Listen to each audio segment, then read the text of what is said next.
it's on.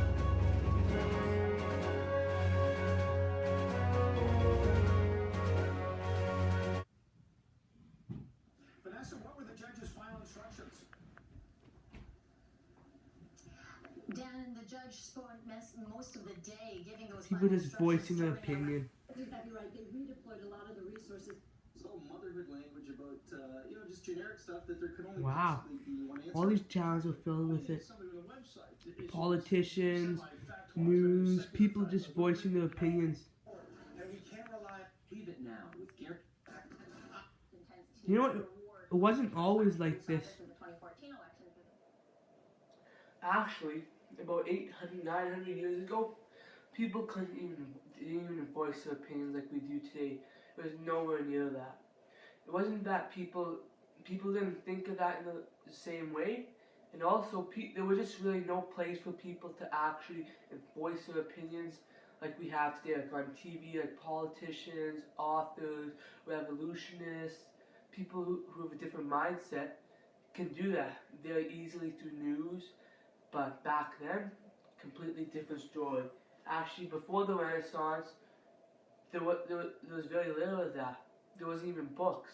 And then came along the Renaissance period, 1600s, and everything changed, especially with the building of the printing press. People could now give off new theories, especially through science and like the books. People who give off new theories, new opinions, new opinions on everything. It completely changed.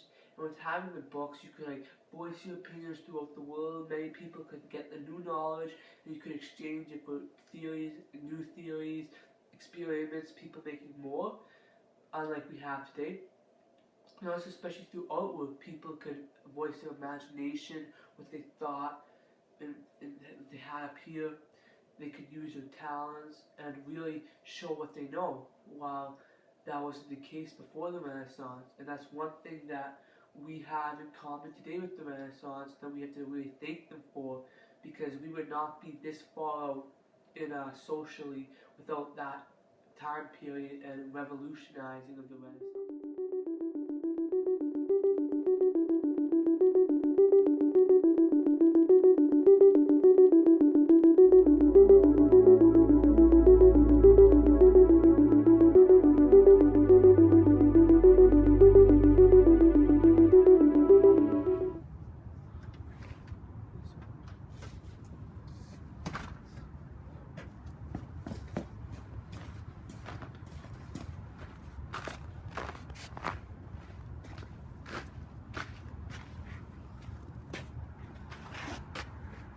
Oh, hey, sorry for the quick intermission there.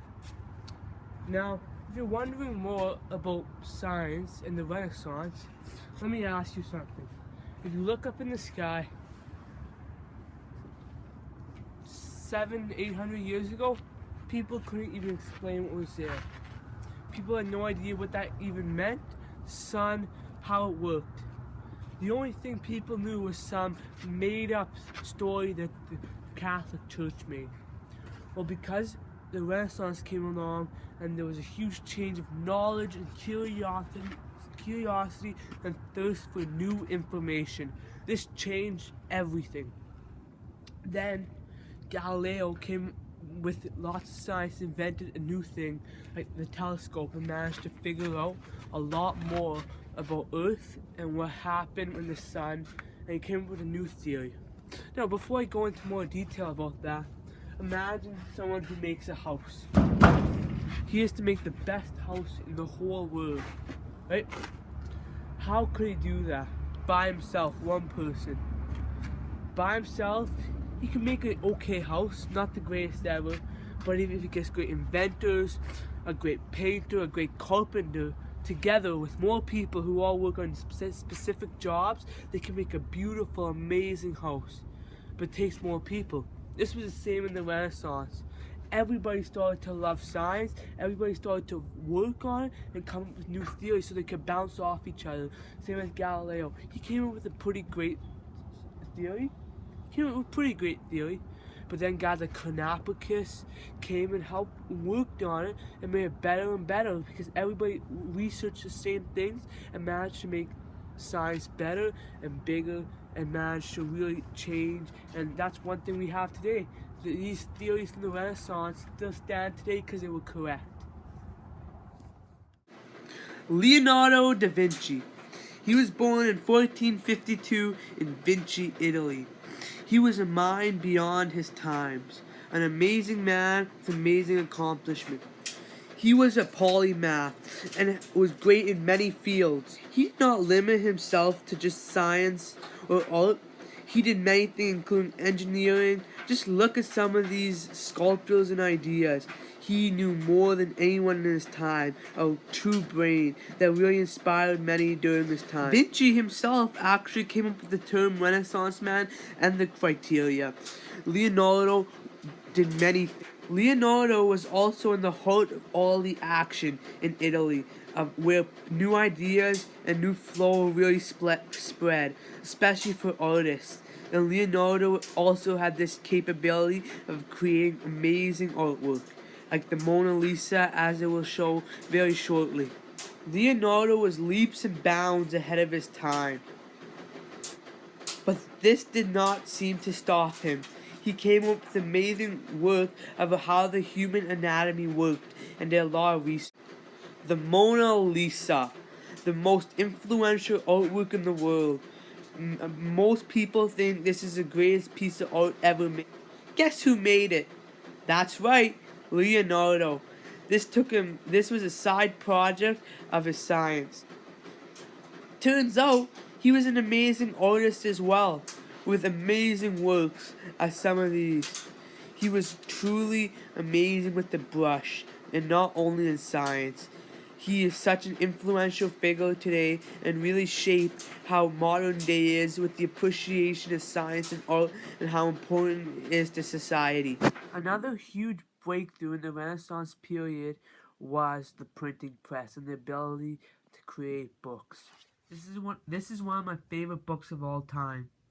Now, without the Renaissance period, there would be no such thing as books. But then, there was something called the printing press, which was a huge breakthrough that happened in the Renaissance period. Now, before that, there was no such thing or way to create mass production of books and knowledge. Before, you had to manuscript them, and it would take a long time, and you just couldn't make hundreds and hundreds. And then the printing press came along. I would like to thank Johann Gutenberg for inventing it. Now, there was only a need for this because of all the science that was happening, and there was a breakthrough in science and technology that enabled people to figure out how to create the printing press. And right away, knowledge and information, like a wildfire, went all across Europe.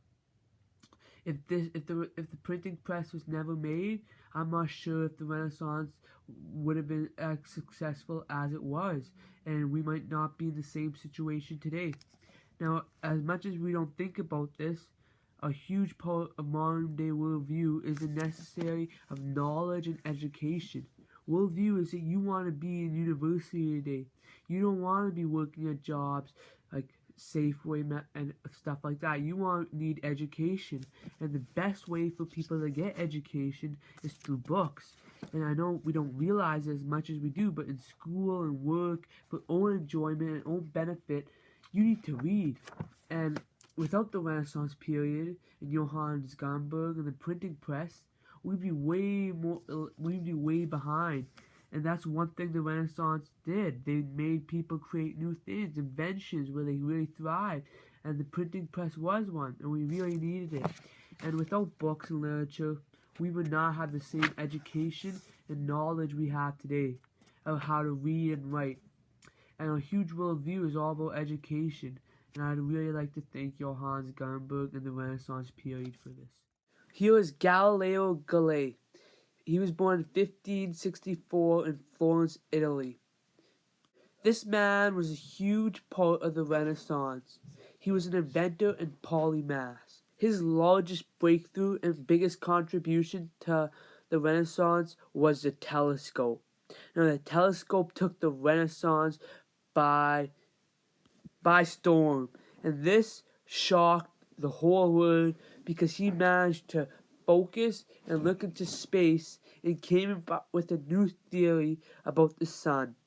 Now, before him, there was a theory about the planets and the earth that made no sense and was made by the Catholic Church. But because of the telescope, we now manage to look into space, look into new horizons. Sure, today we look like a little toy and a really bad refracting telescope, but back then, when they had nothing, this shocked the world and we managed to figure out new theories. He came up with a theory that was correct, it was missing some parts, but it was against the church. Even though it was correct, it made Galileo pay. He ended up getting tortured by the church. That was sad, but Galileo inspired many people, including Nicholas Copernicus. Now, he looked at Galileo's work a bit more fondly and managed, with his own research, to come up with a slightly better theory. It was just adding to what Galileo had already said. Now, this was even more against the church and created huge problems. We would like to thank Galileo for even starting the breakthrough of the refracting telescope. It was a huge perception on worldview and what science really meant and not the church, and how true fact and true scientific method works, and how it changed everything, and science became more and more important because of this.